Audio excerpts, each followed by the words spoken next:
Salam, Bapak-bapak yang terkasih dalam Yesus Kristus. Salam kasih, damai, dan sejahtera. Berjumpa kembali dengan katekese, bimbingan dan penyuluhan serta pendalaman kitab suci kita pada hari ini. Semoga kita selalu diberkati oleh Allah Tritunggal Maha Kudus. Tuhan memberkati, menyertai, dan melindungi kita semua. Dan semoga kita selalu menjadi pribadi yang bersuka cita dalam Kristus Yesus. Dalam masa prapaskah ini, marilah kita terus bertobat supaya kita layak dan pantas untuk menjadi saksi-saksi Kristus di dunia ini. Bapak, Ibu, saudara-saudari terkasih, marilah kita memulai karya kita ini dengan berdoa. Dalam nama Bapa dan Putra dan Roh Kudus. Amin. Ya Allah Bapa yang bertata di dalam surga, kami mengucap syukur dan berterima kasih atas karya agung-Mu. Kami diperkenankan dapat hadir dalam setiap rangkaian kegiatan pembinaan rohani.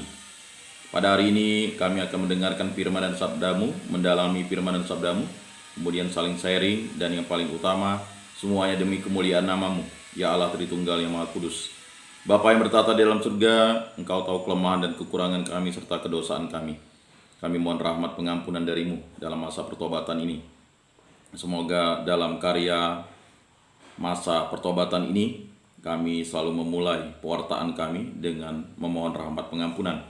Karena Engkaulah Tuhan dan Juru Selamat kami, yang hidup dan berkuasa, kini dan sepanjang segala masa. Amin. Dalam nama Bapa dan Putra dan Roh Kudus. Amin. Bapak-bapak yang terkasih dalam Yesus Kristus, marilah kita membaca Kitab Ulangan, bab 4, ayat 1, dilanjutkan ayat 5 sampai 9. Bacaan hari ini. Mari kita baca bersama-sama atau mendengarkan dengan seksama. Bacaan dari Kitab Ulangan. Di padang gurun seberang sungai Yordan, Musa berkata kepada bangsanya, "Hai orang Israel, dengarlah ketetapan dan peraturan yang kuajarkan kepadamu untuk dilakukan, supaya kamu hidup dan memasuki serta menduduki negeri yang diberikan kepadamu oleh Tuhan, Allah nenek moyangmu. Ingatlah, aku telah mengajarkan ketetapan dan peraturan kepadamu, seperti yang diperintahkan kepadaku oleh Tuhan, Allahku, supaya kamu melakukan yang demikian di dalam negeri yang akan kamu masuki untuk mendudukinya. Lakukanlah itu dengan setia, sebab itulah yang akan menjadi kebijaksanaan dan akal budimu di mana bangsa-bangsa, di mata bangsa-bangsa. Begitu mendengar segala ketetapan ini, mereka akan berkata, memang bangsa yang besar ini adalah umat yang bijaksana dan berakal budi. Sebab bangsa besar manakah yang mempunyai Allah yang demikian dekat kepadanya, seperti Tuhan Allah kita, setiap kali kita memanggil kepadanya? Dan bangsa besar manakah yang mempunyai ketetapan dan peraturan demikian, adil seperti seluruh hukum yang kubentangkan kepadamu pada hari ini? Tetapi waspadalah dan berhati-hatilah, supaya jangan engkau melupakan hal-hal yang dilihat oleh matamu sendiri itu, dan supaya jangan semuanya itu hilang dari ingatanmu seumur hidup. Beritahukanlah semuanya itu kepada anak-anakmu dan kepada cucu-cucumu serta cicitmu. Demikianlah sabda Tuhan. Syukur kepada Allah. Mari kita lanjutkan dengan Injil suci menurut Matius bab 5 ayat 17 sampai 19. Mari kita baca bersama-sama. Dalam khotbah di bukit, Yesus berkata kepada murid-muridnya, "Janganlah kamu menyangka bahwa aku datang untuk meniadakan hukum Taurat atau kitab para nabi. Aku datang bukan untuk meniadakannya, melainkan untuk menggenapinya. Karena aku berkata kepadamu, sungguh selama belum lenyap langit dan bumi ini, satu iota atau satu titik pun tidak akan ditiadakan dari hukum Taurat sebelum semuanya terjadi. Karena itu siapa yang meniadakan salah satu perintah Taurat, sekalipun yang paling kecil, dan mengajarkannya demikian kepada orang lain, ia akan menduduki tempat-tempat yang paling rendah di dalam kerajaan surga. Tetapi siapa yang melakukan dan mengajarkan segala perintah Taurat, ia akan menduduki tempat yang tinggi di dalam kerajaan surga. Demikianlah sabda Tuhan. Terpujilah Kristus. Semoga dengan pewartaan Injil suci dan sabda Allah, iman kita selalu dikuatkan. Amin. Bapak-bapak yang terkasih dalam Yesus Kristus, pada hari ini kita sangat berbahagia dan sungguh bersukacita dalam Kristus Yesus, karena kita terus dimampukan untuk menjadi pribadi yang mau bertekun dan mampu bertekun. Kata kunci pada hari ini memang saya sampaikan mau dan mampu. Ya. Banyak orang mampu tapi tidak mau. Mampu untuk hadir ke gereja, mampu untuk bersama-sama, itu banyak tetapi tidak mau. Yang utama sekarang itu adalah mau dan mampu. Ada juga orang yang mau tapi tidak mampu. Yang paling parah adalah tidak mau dan tidak mampu. Nah, bapak-bapak sekarang ini dimampukan oleh Kristus Yesus. Mau dan mampu itu yang utama. Ya. Mau dan mampu. Karena kemauan untuk mendengarkan firman sabda Tuhan itu berasal dari kerendahan hati kita. Pertobatan kita kepada Kristus Yesus karena kita mau bertobat. Dan kita dimampukan oleh Kristus Yesus untuk bertobat, memperoleh rahmat pengampunan. Kalau minggu lalu kata kuncinya adalah MCK, ya kan? MCK, ya kan? Jadi Matius 7 ayat 7 itu sesuatu yang luar biasa, ya kan? Nah, pada hari ini kata kuncinya adalah mau dan mampu, MM. Ya. Kalau mau dan mampu itu pasti sesuatu yang akan membuat orang setia. Ya. Kalau minggu lalu kita kata kuncinya adalah ya, mintalah, kemudian carilah, ketuklah. Matius 7:7, ya kan? Mintalah, maka kamu akan diberikan, carilah, maka kamu akan mendapat, ketuklah, maka pintu akan dibukakan. Itu adalah hal tentang pengampunan hal tentang ya, doa. Ya. Sama seperti tentang pengampunan, ya, tentang doa. Maka seseorang yang mau mencari, dia akan mendapat pengampunan.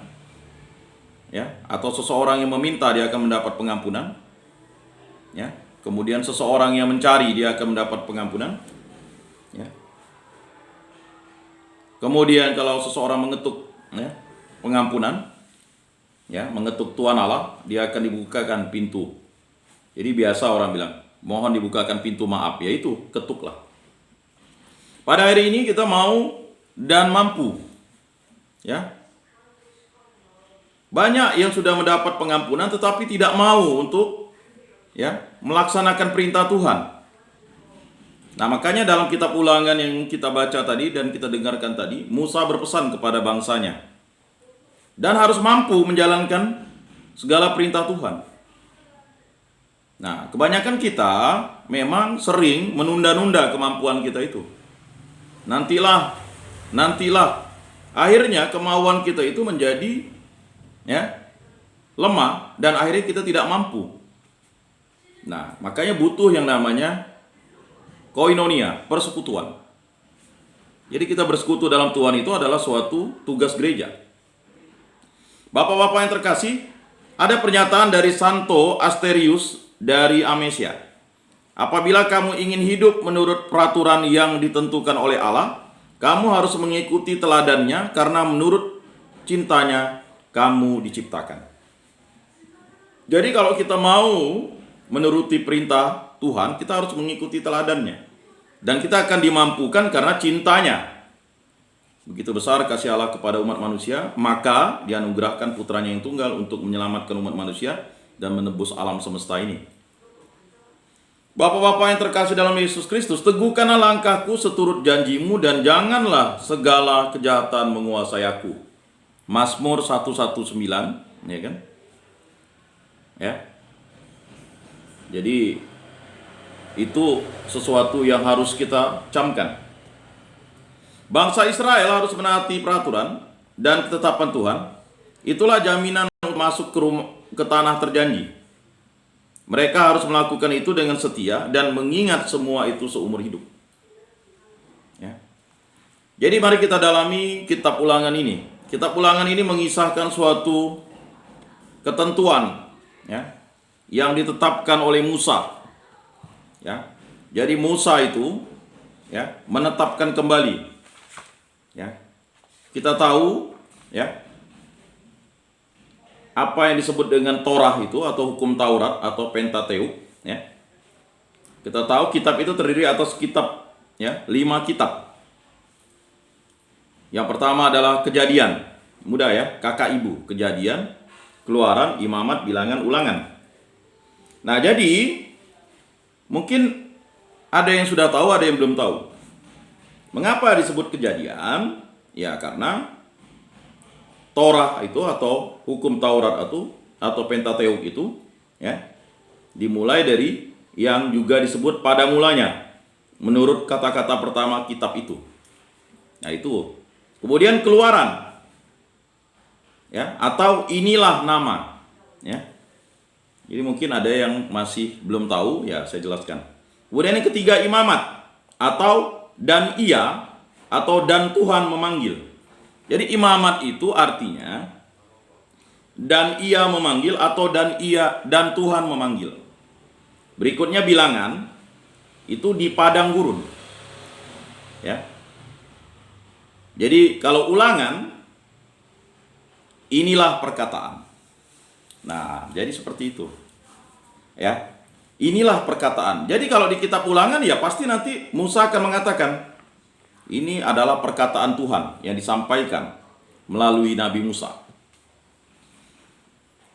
Di padang gurun seberang sungai Yordan, Musa berkata kepada bangsanya. Jelas, ini perkataan Musa. Jadi tidak ada yang bisa mengatakan bahwa ini bukan perkataan Musa, karena ini ditulis. Inilah perkataan Musa, ya. Jadi ini otentik perkataan Musa yang diingat sampai sekarang, sampai ke zaman-zaman kita ini, ya. Dari orang Yahudi sampai orang Kristen, inilah perkataan, ya. Perkataan siapa? Perkataan Musa kepada bangsanya. Hai orang Israel, dengarlah ketetapan dan peraturan yang kuajarkan kepadamu untuk dilakukan, supaya kamu hidup dan memasuki serta menduduki negeri yang diberikan kepadamu oleh Tuhan Allah nenek moyangmu. Nah, memang bacaan hari ini cukup ayat 1 dari bab 4 ini, nanti dilanjutkan ke ayat 5. Nah, jadi ini ingin menegaskan bahwa ini adalah perkataan Musa yang harus dilakukan oleh bangsa Israel, ya. Kalau kita, ya, atau bangsa ini ingin mendapat janji kekal abadi selamanya. Nah, jadi harus melakukan perkataan Tuhan. Jelas, kitab Ulangan kan artinya inilah perkataan. Ya, perkataan siapa? Ya, perkataan Musa, tetapi merupakan sabda dari Allah. Ingatlah, aku telah mengajarkan ketetapan dan peraturan kepadamu, seperti yang diperintahkan kepadaku oleh Tuhan Allahku. Jadi bapak-bapak yang terkasih dalam Yesus Kristus, ya, nanti ada koreksi terhadap perkataan Musa oleh Tuhan Allah sendiri, yaitu Yesus Kristus. Ya, kita tahu ada koreksi, ya. Ya kan? Tentang perceraian. Ya. Mengapa Musa menuliskan surat cerai? Karena ketegaran tengkuk orang Israel. Kamu sesat, katanya. Ya kan? Itu ada beberapa yang disempurnakan Yesus. Makanya nanti penggenapannya adalah Yesus Kristus. Ya. Jadi ada sesuatu yang sesat karena ketegaran tengkuk bangsa Israel, maka Musa mau tidak mau melakukan hal yang menyimpang dari perkataan Tuhan tentang perceraian, ya. Karena ketegaran tengkuklah, maka Musa menuliskan surat cerai. Nah, itu diluruskan atau dijelaskan, digenapi oleh Tuhan Allah sendiri. Jadi perkataan-perkataan Musa ini otentik adalah, ya, firman dan sabda Tuhan yang disampaikan kembali oleh Musa. Ya. Ingatlah, aku telah mengajarkan ketetapan dan peraturan kepadamu seperti yang diperintahkan kepadaku oleh Tuhan Allahku, supaya kamu melakukan yang demikian di dalam negeri yang akan kamu masuki untuk mendudukinya. Nah, lalu di ayat 6-nya ditekankan kata setia. Ya. Lakukanlah itu dengan setia. Jadi, Bapak Ibu, saudara-saudari yang terkasih, jika kita mencintai Tuhan Allah, ya, melahirkan tanggung jawab, kewajiban, dan kesetiaan. Jadi kalau kita tidak setia terhadap istri kita, berarti kita tidak setia terhadap Allah. Kita tidak setia ya kepada istri kita, karena apa yang dipersatukan Allah tidak boleh diceraikan manusia. Ya berarti kita tidak setia kepada Tuhan Allah. Ya. Kata setia ini merupakan suatu ikatan yang kuat. Ya, dalam untung dan malang, suka dan duka. Jadi ikatan suami istri itu adalah ikatan yang sangat kuat. Apa yang dipersatukan Allah tidak boleh diceraikan oleh manusia.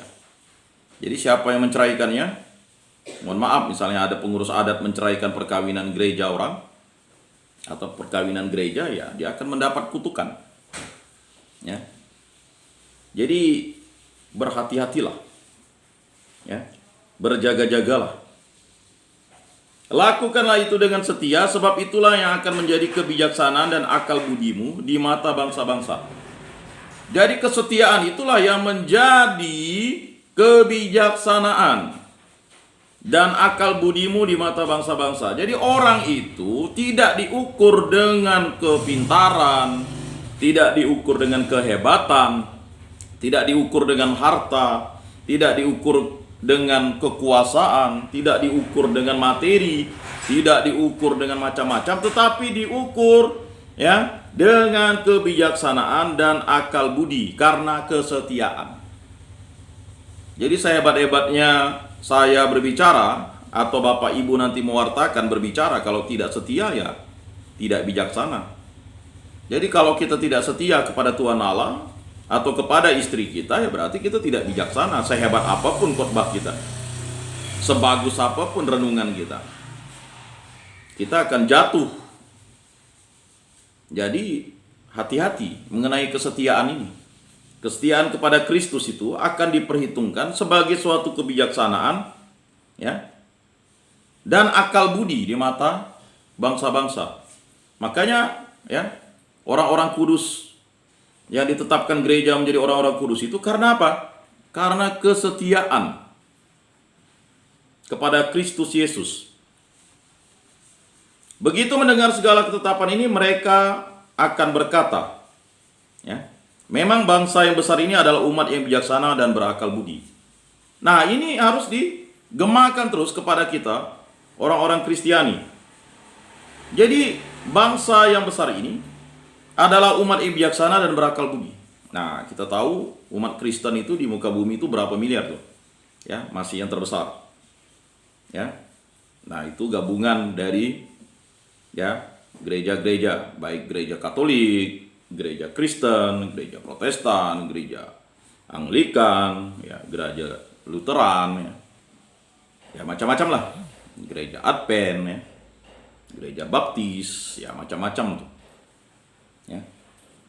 Nah, jadi umat Kristiani ini menjadi umat yang terbesar, adalah umat yang bijaksana dan berakal budi. Jadi kita harus ya bijaksana dan berakal budi. Makanya kegiatan rohani itu harus diulang-ulang setiap hari, bapak-bapak yang terkasih. Jangan bosan supaya kita menjadi bijaksana dan berakal budi.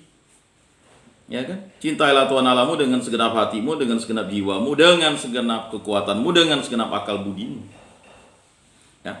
Jadi kalau kita setia itu, kita dianggap orang yang bijaksana dan berakal budi. Jadi kalau kita tidak setia, berarti kita tidak bijaksana dan tidak berakal budi. Nah, itu kitab Ulangan menjelaskan. Jadi mungkin ada yang bertanya, apa ganjarannya kalau kita setia kepada Yesus Kristus, kepada Tuhan Allah, kepada Allah Tritunggal Maha Kudus? Ganjarannya adalah kita dinilai atau dipandang sebagai umat yang bijaksana dan berakal budi. Nah itu.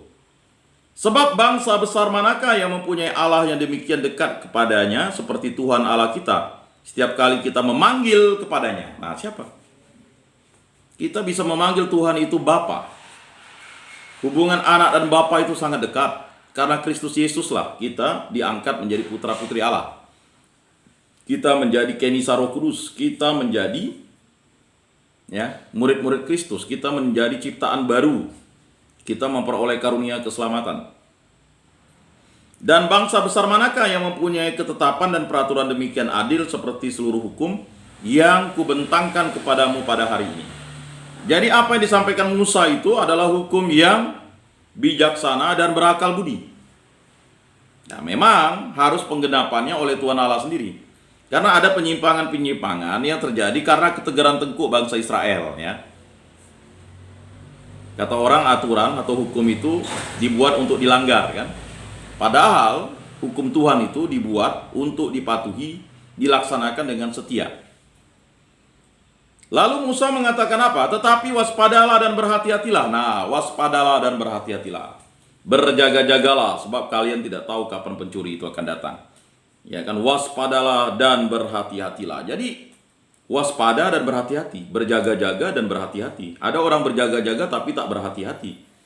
Ya, ini ya, maksud Musa adalah kita harus waspada terhadap, ya kan, dunia yang rapuh, terhadap iblis, terhadap hawa nafsu kita. Dan berhati-hatilah. Ya.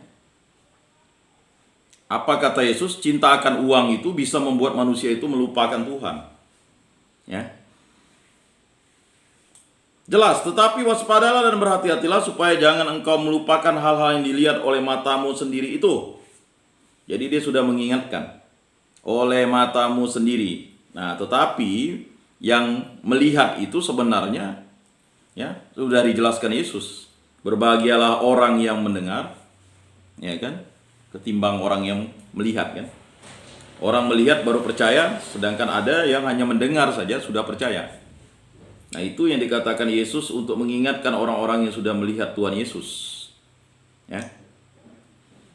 Dan supaya jangan semuanya itu hilang dari ingatanmu seumur hidup. Jadi mengapa kita ikut kegiatan rohani setiap hari, setiap waktu, setiap saat kita berdoa? Supaya ingatan kita itu seumur hidup. Beritahukanlah semuanya itu kepada anak-anakmu dan kepada cucu-cucumu serta cicitmu. Jelas. Bapak-bapak itu diutus itu untuk mewartakan firman dan sabda Tuhan kepada anak-anaknya. Menjadi contoh dan teladan kepada anak-anaknya, kepada cucu-cucunya serta cicit. Ya, kalau masih bisa, ya kan? Nah, ini sudah disampaikan kitab Ulangan, orang bisa melihat cicitnya. Ya, 4 keturunan masih bisa lah. Ya, mudah-mudahan panjang umur, kan, dan terus disampaikan ini sampai tua. Ya kan? Hidup ini adalah kesempatan. Ya kan? Jadi sampai tua pun kita harus mewartakan firman dan sabda Tuhan. Ya, disampaikan kepada cucunya, cicitnya nanti, didongengkan, ya, firman sabda Tuhan itu. Nah, itu adalah suatu ketetapan Allah. Maka kita, ya, sebagai gereja, ya, kita sebagai anggota gereja itu wajib mewartakan, kerikma, pewartaan. Ya. Kan ada 5 tugas gereja: liturgia, ya, menguduskan, kemudian kerikma, mewartakan, ya, kemudian koinonia, persekutuan, diakonia, pelayanan, dan martiria, kesaksian. Bagaimana kita mau bersaksi kalau kita tidak dikuduskan Allah, diberkati Allah? Ya kan? Mintalah maka kamu akan diberikan. Hal pengabulan doa. Ya. Carilah maka kamu akan mendapat. Ketuklah maka pintu akan dibukakan. Mau dan mampu untuk setia. Kan seperti itu, Bapak-bapak yang terkasih. Nah, dalam Mazmur tanggapannya, megahkanlah Tuhan hai Yerusalem. Nah, dalam masa Prapaskah ini kan, Mazmur tanggapannya itu mengingatkan kita bagaimana Yerusalem itu dipilih untuk menjadi kota kelahiran, ya, Bethlehem atau Yerusalem itu, ya. Kemudian menjadi kota juga yang ditebus Allah sebagai lambang, di mana Yesus dieluk-elukkan sebagai raja. Tidak lama habis itu dia wafat. Ya, dia menderita sengsara dengan penuh penderitaan, lalu wafat di kayu salib, dimakamkan, bangkit pada hari ketiga.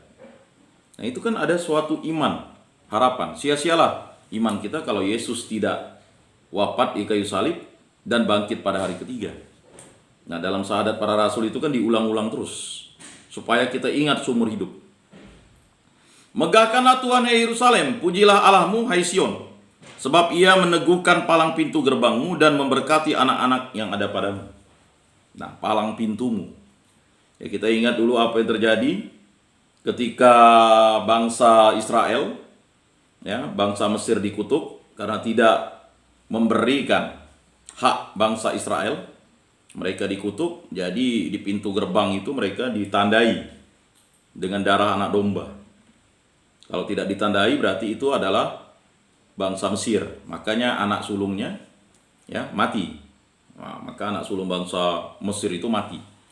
Nah, sebab ia meneguhkan palang pintu gerbangmu dan memberkati anak-anak yang ada padamu. Memberkati. Kalau kita perkawinan kita bukan perkawinan gereja, bukan perkawinan yang sakramental, ya bagaimana itu menjadi diberkati?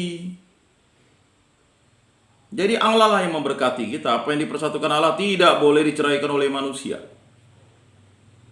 Ia menyampaikan perintahnya ke bumi dengan segera firman-Nya berlari. Ia menurunkan salju seperti bulu domba dan menghamburkan embun beku seperti abu. Luar biasa. Ya. Nah, ini kan dari Mazmur 147 ya. Nah, ia memberitakan firman-Nya kepada Yakub, ketetapan dan hukum-hukumnya kepada Israel. Ia tidak berbuat demikian kepada segala bangsa dan hukum-hukumnya tidak mereka kenal.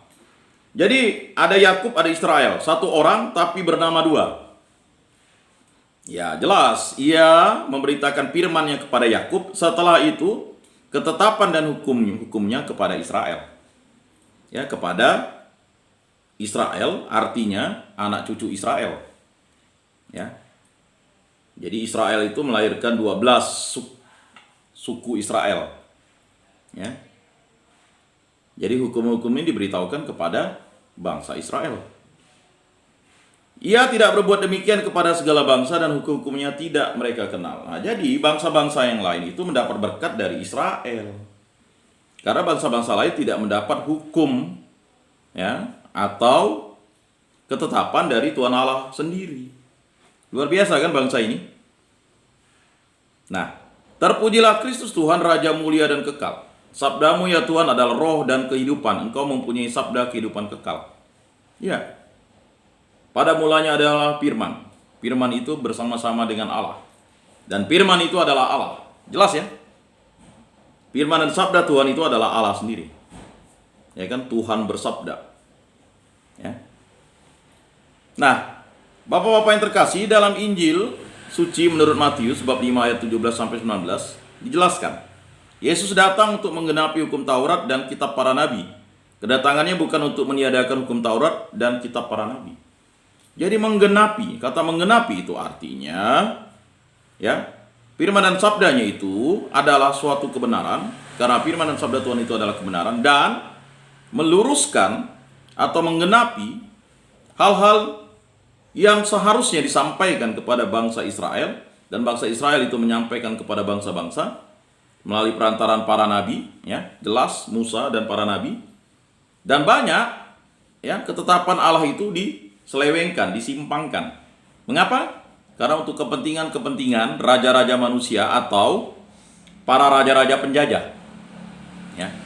Makanya Yesus Kristus, ya kan, sebagai Tuhan dan Juru Selamat, Dia mewartakan firman dan sabda Allah karena Dia adalah Allah, dan Dia, ya kan, menggenapi sesuatu yang benar karena Allah adalah kebenaran. Aku adalah jalan, kebenaran dan kehidupan. Siapa yang membuat jalan bagi bangsa Israel? Ya Tuhan Allah, Dialah Yesus. Sebenarnya Yesus ingin mengatakan, yang ngasih kamu jalan itu adalah Aku. Aku adalah jalan. Aku adalah kebenaran. Karena firman dan sabda Tuhan itu adalah kebenaran, bukan penyesat, pendusta seperti iblis. Ya. Dan Akulah, ya, kehidupan. Karena yang memberikan karunia roh kepada, ya, ingat, manusia itu diciptakan dari debu dan tanah, dan diberikan roh, ruah, ya, sehingga dia menjadi pribadi yang hidup. Hidupnya apa? Rohani. Ya, binatang hanya dianugerahkan jiwa, tumbuhan diberikan jiwa, tetapi mereka, ya, sekali saja difirmankan. Tapi manusia itu membutuhkan firman tuh, ya, berkali-kali, padahal firman itu sebenarnya sekali untuk selama-lamanya. Tetapi harus diingatkan berulang-ulang kali oleh Musa dan para nabi, dan terus sampai Tuhan sendiri yang mengingatkan. Ya. Bapak Ibu saudara-saudari yang terkasih dalam Yesus Kristus, dalam khotbah di bukit Yesus berkata kepada murid-muridnya. Nah, jelas ini ya. Kalau tadi Musa menjelaskan, dia berkata, itu berarti kata ganti orang. Jadi dia mendengarkan firman sabda Tuhan dan dia menyampaikan kepada bangsa Israel. Nah, kalau ini, Matius menulis, karena Matius adalah salah satu rasul, murid Kristus, dalam khotbah di bukit Yesus berkata kepada murid-muridnya. Jadi perkataan Yesus itu. Jadi bukan perkataan yang lain, perkataan Yesus sendiri. Perkataan Allah, perkataan Roh Kudus. Janganlah kamu menyangka bahwa aku datang untuk meniadakan hukum Taurat atau kitab para nabi. Jelas. Inilah penegasan yang disampaikan Matius, yaitu perkataan Yesus. Janganlah kamu menyangka, ini kan perkiraan orang banyak yang mengikuti Yesus itu adalah Yesus membawa hukum baru. Ajaran apakah ini katanya? Nah, ini mau menegaskan, menjawab pertanyaan orang banyak tentang apa yang dilakukan oleh Yesus Kristus. Jangan kamu menyangka bahwa aku datang untuk meniadakan hukum Taurat atau kitab para nabi. Jadi tidak ada kitab hukum Taurat atau kitab para nabi itu ditiadakan, justru digenapi. Karena belum genap dulu. Aku datang bukan untuk meniadakannya, melainkan untuk menggenapinya. Jadi jelas di situ. Karena aku berkata kepadamu, sungguh selama belum lenyap langit dan bumi ini, satu iota atau satu titik pun tidak akan ditiadakan dari hukum Taurat sebelum semuanya terjadi. Satu titik atau satu iota itu. Iota itu kan yang paling kecil sekali. Mengapa? Karena ini adalah perkataan Tuhan. Sabdamu adalah kebenaran, hukummu kebebasan. Jadi jelas, sabdamu adalah kebenaran, hukummu adalah kebebasan. Jadi manusia itu memiliki anugerah yang luar biasa, kehendak bebas. Jadi Allah tidak menciptakan kita sebagai robot. Allah menciptakan kita, karena perkataan Allah adalah kebenaran. Dan dia memberikan kebebasan kepada manusia. Kebebasan itu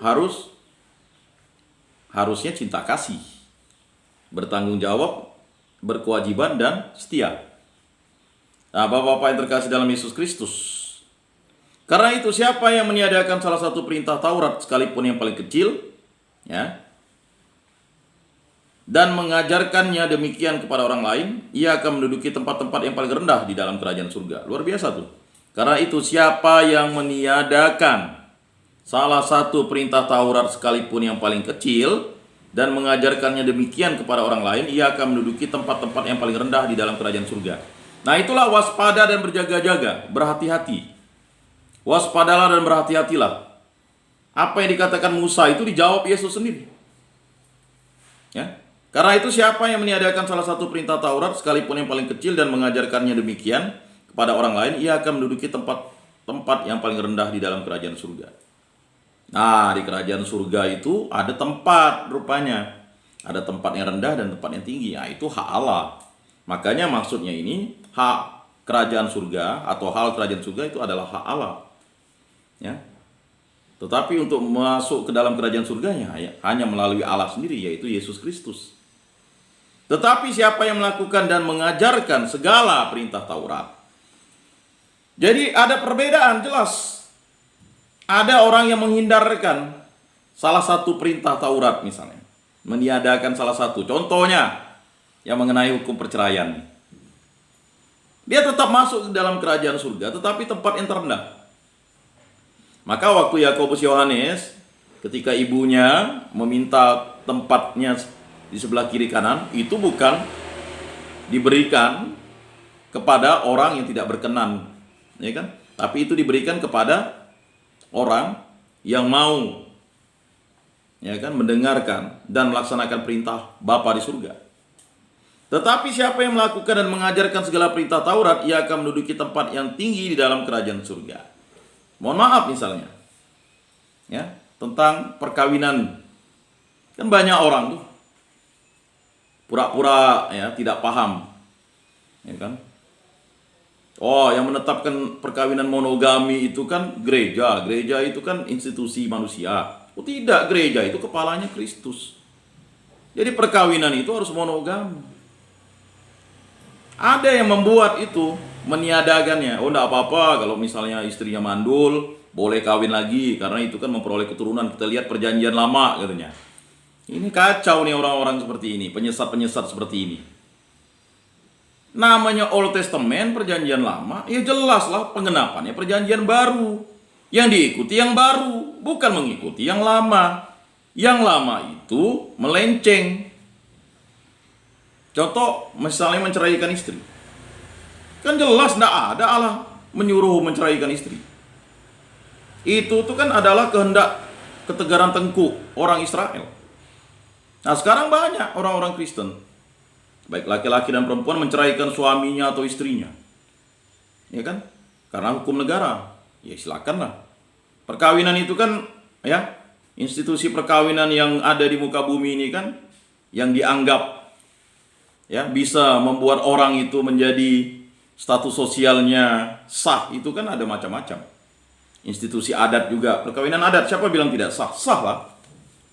Tetapi kalau dia orang Kristen atau orang Katolik, ya kan perkawinannya menjadi tidak halal. Makanya halalnya harus perkawinan gereja atau perkawinan sakramental. Ya. Saling menerimakan sakramen perkawinan, diberkati oleh imam. Ya. Jadi itu. Ya kan? Tetapi negara mencatat supaya legal. Kalau tidak legal, akte lahir anaknya nanti hanya anak ibu. Ya tetapi sudah halal. Ya supaya sah, halal, dan legal, ya harus melakukan pencatatan sipil. Yaitu di Inggris juga seperti itu ya. Nah institusi adat, ya sah. Tetapi dia tidak bisa dipakai untuk membuat ya akte sipil, harus lembaga agama. Nah ini banyak di antara kita, terutama ya itu tadi. Ya kalau misalnya kawinnya awalnya gereja, karena mau kawin kedua kawin adat, ya kan supaya dianggap sah. Ya sah tapi tidak halal, ya udah. Itu artinya kan meniadakan. Ya. Bahkan ada orang-orang Kristen menasihati kalau istrinya mandul ya kawin ya tidak apa-apa, selingkuh ya. Wah itu kacau. Bukan itu, kamu sesat. Ya. Menyarankan sesuatu saran yang sesat. Oh enggak Pak, sekarang kan ada anulasi pembatalan perkawinan ya. Itu kan dilihat. Ya, pejabat gereja yang diberikan mandat khusus itu menilai, betul enggak? Ya. Seperti beberapa waktu yang lalu dibahas. Pak, saya diberkati di gereja, Pak. Walaupun saya begini-begini perkawinan. Ya, kalau sudah institusi ini, gereja itu menilai perkawinan yang awalnya itu, ya kan, sudah dianulasi, ya memang bisa diberkati. Ya kan? Itu kan wakil Kristus di dunia. Tetapi kalau tidak diberkati di gereja, ya berarti tidak halal. Bagi orang Katolik, ya seumur hidup ya tidak bisa menerima sakramen Ekaristi. Mau lari, ya tak bisa, menjadi kutukan. Nah, jadi Bapak-bapak terkasih, ya, apa yang disampaikan Yesus itu adalah suatu ya forecasting, bukan ramalan ya. Yang disampaikan Musa, berhati-hatilah ya, dan waspadalah dan berhati-hatilah. Karena kita sebagai orang Kristen ini bisa tersesat. Ya. Menyimpangkan ayat-ayat kitab suci, ya kan. Oh, Yakub kan kawinnya lebih tuh. Jadi boleh saja poligami. Ya kan, banyak orang Kristen itu. Ya. Itu kan Old Testament, perjanjian lama, makanya Yesus sampai katakan, ya, firmankan, kamu sesat.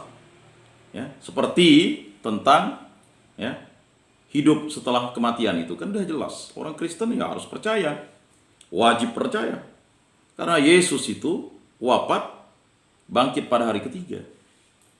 Ya. Nah ini banyak orang-orang yang tidak percaya kehidupan selanjutnya, ya terserah, itu urusan Anda. Tetapi bagi orang Kristen jangan sampai sesat atau disesatkan, karena kita bisa menjadi kutukan. Ini masalah perkawinan nih banyak akibatnya, yaitu tadi pindah-pindah gereja ya. Ya, karena gereja Kristen misalnya kan, yang non Katolik itu pencatatannya, ya kan, ya banyak kejadian. Mengapa pindah gereja? Oh, karena Kristus katanya. Padahal motivasinya untuk kawin. Ya kalau udah kayak gitu ya sulit. Ya iman itu ya masa mau berdusta kepada Allah? Ya enggak bisa. Ya ngapa pindah ke gereja ini? Kan dulu Katolik misalnya. Ya pastilah ujung-ujungnya, oh enggak, di sana. Ya, kalau orang sudah menjelekkan, itu biasanya menunjuk dirinya, kan begitu. Ya keinginannya ya pastilah hawa nafsu, nah itu. Ya. Gereja itu tetap satu, kudus, universal, nah itu ya, Katolik kan. Dan apostolik atas ajaran para rasul. Nah, mengapa bisa ya keinginan manusia, hawa nafsu. Nah, makanya hawa nafsu itu terjadi dari gereja perdana sampai sekarang kan. Tidak puas, buat lagi dan buat lagi. Enggak Pak, ini karena ini, ya terserah. Tanggung jawabnya di akhirat nanti. Kita akan dihakimi di depan Kristus Yesus. Ya. Tetapi firman dan sabda Tuhan itu ya adalah suatu yang kekal abadi dan selamanya. Maka ya orang yang bukan Kristen saja bisa membaptis orang kalau dia dipakai Tuhan, kan begitu. Bisa gak terjadi? Oh bisa saja. Ya kan belas kasih Allah itu kan bisa. Ya. Karena tak ada orang Kristen lalu dia minta dibaptis. Itu ada formanya. Kalau yang non Kristen itu tahu formanya. Bayangkan. Karena firman sabda Tuhan itu bisa dipakai oleh orang yang dikehendaki Allah, siapapun orangnya. Ya. Tapi tidak melalui iblis. Nah, banyak yang bertanya, kok Yesus menghardik iblis? Ya jelas, karena iblis sudah melawan kehendak Allah. Dia sudah ya kan menyombongkan dirinya. Ya. Oh, enggak apa-apa, ini kan pemberian dari Tuhan, ya kan? Itu iblis itu bisa memutarbalikkan fakta, sang pendusta. Nah, Bapak-bapak yang terkasih dalam Yesus Kristus, jelas di situ. Ya. Jadi Tuhan, Engkau menunjukkan jalan kehidupan kepadaku dan hadirat-Mu menggembirakan aku. Jadi, kita itu harus hidup ya, penuh kasih, damai dan sejahtera, dan penuh sukacita. Jadi kalau orang Kristen itu tidak bersukacita, mengapa harus bersukacita? Karena Kristus Yesus lah. Ya. Peraturan dan hukum yang datang dari Tuhan pasti untuk kebaikan manusia. Jelas ya? Jadi peraturan dari Tuhan itu pasti untuk kebaikan manusia. Tidak ada peraturan itu tidak baik untuk manusia. Ya. Mengapa peraturannya harus perkawinannya ya, monogami, tak terceraikan? Ya kan? Itu kan peraturan dari Tuhan. Tetapi karena ketegaran tengkuk, orang menceraikan istrinya. Makanya jelas dijelaskan Yesus. Kalau kamu kawin dengan laki-laki laki-laki lain, ya kan? Karena sudah menceraikan istrinya atau suaminya, ya kamu kawin dengan laki-laki atau perempuan itu ya dalam perzinahan. Nah, itu dosa berat. Ya. Jadi ada yang disebut kualitas dosa itu berat, yaitu perzinahan, membunuh dan menghujat Roh Kudus. Ya jelas lah kalau menghujat Roh Kudus, orang yang dibaptis lalu tidak mau bertobat sampai mati, ya kan? Kata menghujat itu kan artinya dia tidak menerima rahmat baptisan yang diberikan sebagai mutiara, sebagai emas. Ya. Jadi firman dan sabda Tuhan itu luar biasa. Manusia perlu dibimbing oleh hukum dan peraturan agar bisa dekat dengan Tuhan dan sesama. Nah, ini. Jadi harus ya dekat dengan Tuhan dan sesama. Dibimbing dengan peraturan. Inilah sarana yang membawa manusia untuk dapat mencintai Tuhan dan sesama. Jadi apa yang diperintahkan Tuhan, 10 perintah Allah itu, itulah dia. Penjabaran dari cinta kasih itu kan. Dan peraturan-peraturan yang disampaikan dalam apa yang disampaikan oleh Musa. Ya, dalam kitab Ulangan itu kan jelas. Inilah perkataan. Pesan Yesus mengingatkan kembali kita semua bahwa Ketaatan akan hukum dan peraturan Tuhan pasti membawa kita kepada keselamatan. Jadi kalau orang mau selamat, dia harus mengikuti peraturan Tuhan. Ya. Tidak boleh melencengkan atau menyesatkan peraturan Tuhan itu. Bayangkan, ya, itulah menghujat Roh Kudus, menyesatkan peraturan Tuhan. Ya kan? Orang-orang Kristen mengambil dalil comot ayat, mata ganti mata, kuku ganti kuku. Itu kan ada tuh ayatnya.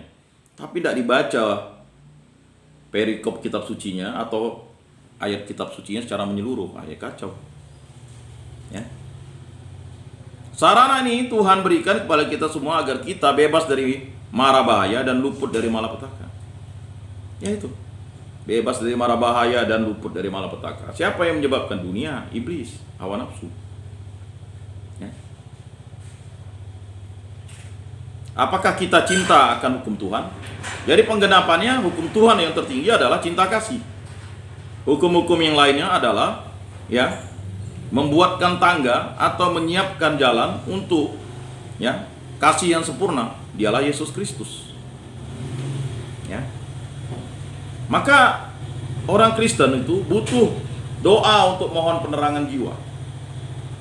Ya. Doanya simpel sebenarnya. Terangilah aku ya Yesus yang baik, dan enyahkanlah semua kegelapan dari ruang hatiku. Singkirkanlah percobaan dan kekacauan dalam hidupku. Bertempurlah dengan kuat untukku. Dan bantu mengendalikan hewan-hewan buas, yaitu nafsu kenikmatan dan ya, kelekatan yang menjerumuskan. Agar terdapat damai dalam kekuatanmu, dan agar pujian kepadamu meriah, mendengung dalam ruangan suci. Ialah dalam perasaan hati murni. Perintahkanlah kepada angin topan, tenanglah. Akan terdapat ketenangan yang besar pula dalam hidupku. Kirimkanlah cahayamu dan kebenaranmu agar aku berani menerangi dunia. Curahkanlah rahmatmu dari atas dan genapilah hatiku dengan embun surgawi. Bangkitkanlah jiwaku yang tertekan oleh beban dosa dan arahkanlah segenap rinduku kepada hal-hal surgawi.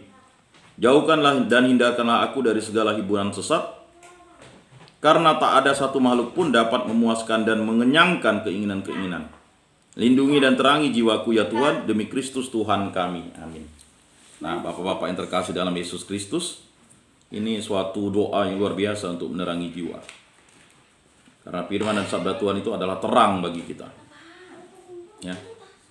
Jadi terang itu adalah terang yang meneduhkan, bukan terang yang menyilaukan seperti terang iblis. Terangnya kebakaran, kepanasan.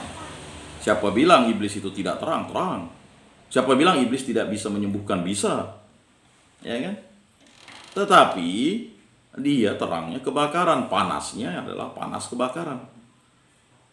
Ya. Tapi terang Allah itu adalah terang yang memberikan ya, kesejukan, memberikan sukacita, kenyamanan, damai dan sejahtera. Nah, marilah kita mengikuti ketetapan dan hukum Tuhan itu sebagai suatu ketetapan yang membuat kita untuk tetap setia kepada Tuhan Allah, dan kesetiaan itu adalah lambang sukacita dan cinta kasih Allah itu dicurahkan kepada kita. Demikianlah pendalaman kitab suci kita, katekese dan bimbingan serta penyuluhan pada hari ini. Jika ada yang bertanya, silakan. Silakan, Bapak-bapak yang terkasih. Jika ada yang ingin menanggapi atau ada yang bertanya, silakan. Ya, Pak, silakan, Pak. Terima kasih, Pak. Baik, Pak. Menarik. Salam. Salam. Ya. Nama saya Diri. Ya. Ya. Sebenarnya ada dua yang saya tanya pada perikop kuliah hari ini, tapi satu yang penting dulu. Ya. Tadi Bapak ada menyinggung bahwa dosa menghujat Roh Kudus dan dosa berzina itu Ya. masuk dalam kategori dosa berat. Ya. Memang ada beberapa tokoh-tokoh Alkitab membeda-bedakan tingkatan-tingkatan dosa. Ada dosa berat, dosa ringan, dosa sengaja, dosa tidak sengaja, dosa besar, dosa kecil. Ya. Saya menjadi membandingkan tentang risiko eskatologi. Ya. masa depan manusia pada akhirnya. Baik. Sebagaimana janji Tuhan, Yesus sendiri bersabda bahwa apabila kita beragama dengan benar dan betul-betul mengikuti perintah seperti Yesus, maka kita akan juga mendapatkan mahkota-mahkota yang bermacam-macam. Iya. Berarti ada tingkatan mahkota yang akan diterima nanti di surga. Iya. Nah, sehubungan dengan itu apakah kita berlaku risiko terhadap ada risiko dosa terhadap adanya neraka besok? Karena ada tingkatan juga, karena ada dosa berat, dosa ringan, dosa sengaja, dosa tidak sengaja, dosa besar dan dosa kecil. Nah, ini yang mungkin perlu pencerahan, Pak. Terima kasih, Pak. Baik. Luar biasa mengenai dosa nih, Pak ya. Jelas kalau dosa itu kan pelanggaran terhadap perintah Tuhan. Itu yang sangat simpel dan sederhana. Jadi dosa itu adalah pelanggaran terhadap kehendak Tuhan. Sehingga apapun pelanggaran terhadap kehendak Tuhan itu atau perintah Tuhan itu adalah dosa. Ya. Tetapi ada dosa yang jelas ya, membuat hubungan kita dengan Allah itu menjadi mati. Mengapa? Ya. Sebenarnya dosa itu bukan dilihat dari kualitas atau kuantitasnya, tetapi dilihat dari hubungan relasionalnya. Contoh, mohon maaf, misalnya orang berzina. Berzina itu kan sebenarnya dalam perjanjian lama bukan hanya sekedar berhubungan seksual dengan ya orang yang bukan istri atau suami, bukan. Orang yang melakukan berhala juga jelas itu berzina. Makanya dijelaskan ya. Jangan memuja berhala, berbaktilah padaku saja dan cintailah aku lebih dari segala sesuatu. Itu. Karena ketika perzinahan terjadi, orang tidak lagi ya kan menghalalkan. Dia kan sudah melakukan sesuatu yang salah, dosa. Ya. Nah, memang di dunia modern itu lebih dilihat perzinahan yang sifatnya hubungan seksual, bukan dengan istri atau suami. Nah, ketika dosa itu tidak diakui, dosa itu akan menjadi mortal, dosa abadi ya. Maka dia harus diakui di depan Allah. Ya. Nah, di gereja Katolik itu ada rahmat atau tanda rahmat ilahinya, yaitu dengan menerima sakramen tobat. Nah, dosa itu harus diakui supaya ya, dia dihapus oleh Yesus Kristus. Ya, dihapus oleh Allah Bapa, dihapus oleh Roh Kudus dosanya. Karena dosa itu akan menghambat kita untuk mencintai Tuhan Allah. Kalau tidak percaya silakan. Ya kan? Tetapi ingat, ketika orang Kristen itu dia menjadi jahat, dia akan sulit untuk kembali. Sulit. Dia akan membuat dalil-dalilnya sendiri begitu. Kemudian yang kedua adalah membunuh. Nah, membunuh itu kan sebenarnya adalah ya, baik pikiran, perkataan, ya kan? Nah, ini sering terjadi. Kalau pembunuhan itu sudah terjadi pembunuhan. Ya, jadi membunuh misalnya aborsi, itu kan sesuatu yang ya melawan kehendak Allah. Ya pasti orang aborsi itu karena apa? Karena perzinahan kan. Rentetan tuh Pak, berentet dia Pak. Ya, dosa itu dia ada adik-beradiknya Pak. Kalau orang udah berzina, pasti dia kan, waduh, tak layak lah ke gereja. Tambah lagi kalau misalnya dia bilang, ya kan?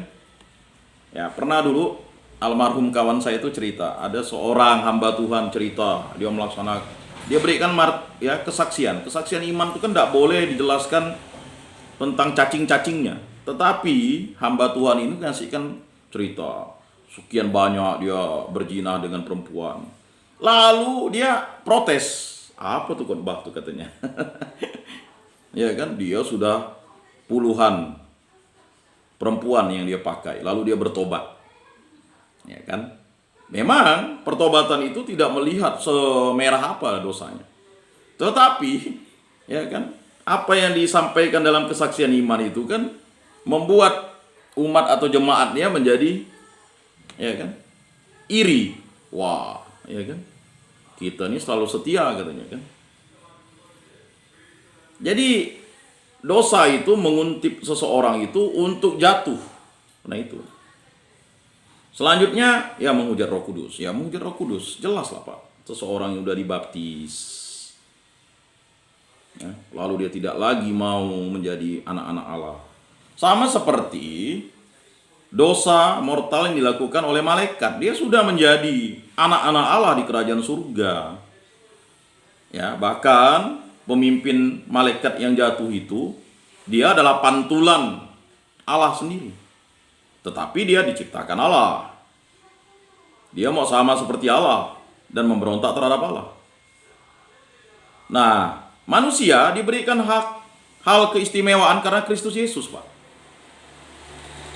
Jadi, karena Allah lah manusia itu bisa bertobat. Bukan karena manusia itu bisa bertobat. Itu harus dicatat, Pak. Karena Tuhan Allah manusia itu bisa bertobat. Jadi apa? Tetapi syaratnya untuk bertobat, doa Bapa kami itu. Ampunilah dosa kami seperti kami pun mengampuni. Ya kan? Kalau kita tidak mengampuni, tidak bisa. Nah makanya, karena Kristus Yesuslah kita bisa sampai ke hadirat Allah. Dosa itu harus dihapus oleh Allah sendiri melalui darahnya. Darahnya yang suci, bukan domba lagi.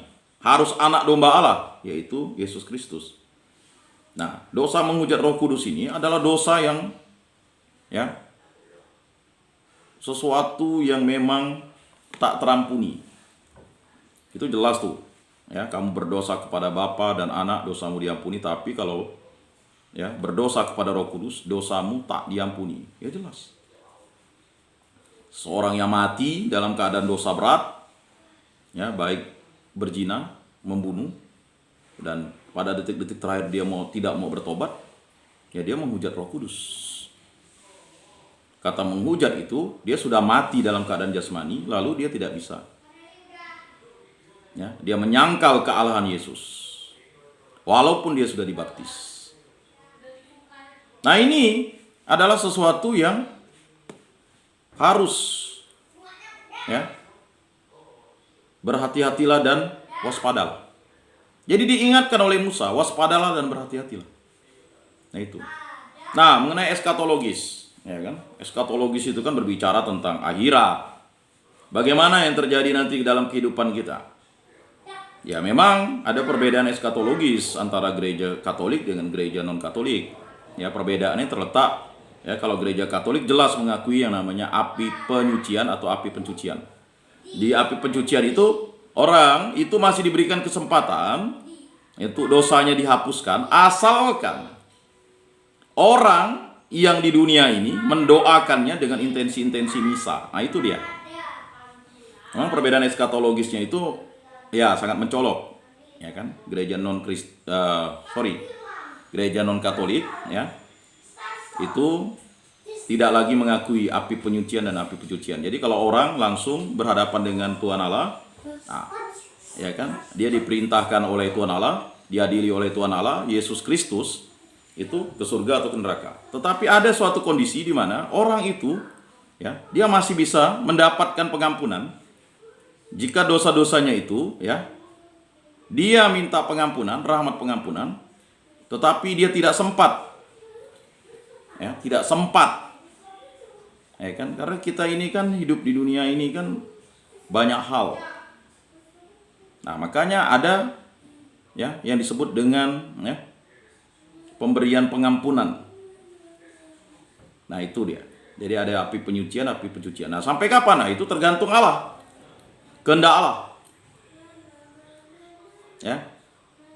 Rahmat Allah itu tidak bisa pakai waktu. Karena waktu itu tidak ada sebenarnya kalau sudah di ruang eskatologis, ruang hampa. Tetapi hitungan di dunia terus-menerus kita doakan. Ya Yesus yang baik, ampunilah dosa-dosa kami, selamatkanlah kami dari api neraka, dan hantarkanlah jiwa-jiwa ke dalam surga. Nah, neraka itu adalah suatu kondisi di mana kita tidak akan bisa berjumpa dengan Allah selamanya. Sedangkan api pencucian itu adalah, jalan keselamatan yang diberikan kepada umat yang menderita. Jadi kan umat itu kan ada 3 Pak. Umat yang berziarah itu adalah kita yang di dunia ini. Umat yang menderita itu adalah umat yang berada di akhirat, yang membutuhkan rahmat penebusan dosa melalui doa-doa orang beriman di muka bumi. Sedangkan ada umat yang berbahagia. Nah, itu yang sudah bergabung dengan para kudus di surga. Dia mendoakan ya, umat yang berziarah di muka bumi ini. Nah, jadi ya, hal itu juga harus menjadi suatu hal yang ya Allah memberikan kesempatan. Tetapi bagi iblis tidak ada kesempatan lagi. Dia sudah menghujat Roh Kudus. Roh Kudus itu Allah, dia hujat. Ya. Lihat Adam dan Hawa, walaupun harusnya dia berada di Taman Firdaus, tetapi dia sudah melaksanakan ya atau melakukan dosa, tetapi dia tetap diampuni oleh Allah. Dia ya dipisahkan oleh Allah. Ya kan? Mereka tetap diberikan pengampunan ya untuk tinggal di muka bumi.